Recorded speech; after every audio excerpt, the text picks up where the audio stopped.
கோவையில் மாவட்ட ஆட்சியர் அலுவலகத்தை முற்றுகையிட்டு அரசு உதவி பெறும் கல்லூரி மாணவர்கள் போராட்டம் நடத்தினர்.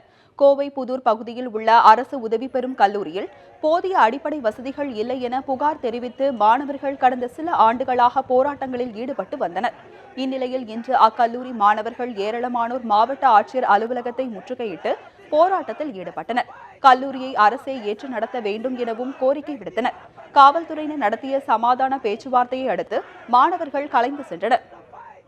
கட்டாயம் நாங்கள் இப்போ கலெக்டரேட்டில் மனு கொடுத்துருக்கோம். கட்டாயம் கலெக்டர் இந்த இதை பரிசீலனை பண்ணலைன்னா நாங்கள் என்ன பண்ணுவோம்னா கலெக்டர் ஆஃபீஸ்லேயே உள்ளீர் போராட்டம் பண்ணுவோம். நாங்கள் கல்லூரியில் தான் இது வரைக்கும் உள்ளீர் போராட்டம் பண்ணுறோம். ஏற்கனவே சொன்னது தான் நாங்கள் கட்டாயம் கலெக்டர் ஆஃபீஸில் உள்ளீர் போராட்டம் பண்ணி மிகப்பெரிய இது பண்ணுவோம். சிபிஎம் காலேஜுக்கு அடிப்படை வசதி கண்டிப்பாக தேவை. யூஜிசி அமௌண்ட்டு பற்றி கண்டிப்பாக விசாரணை நடத்திய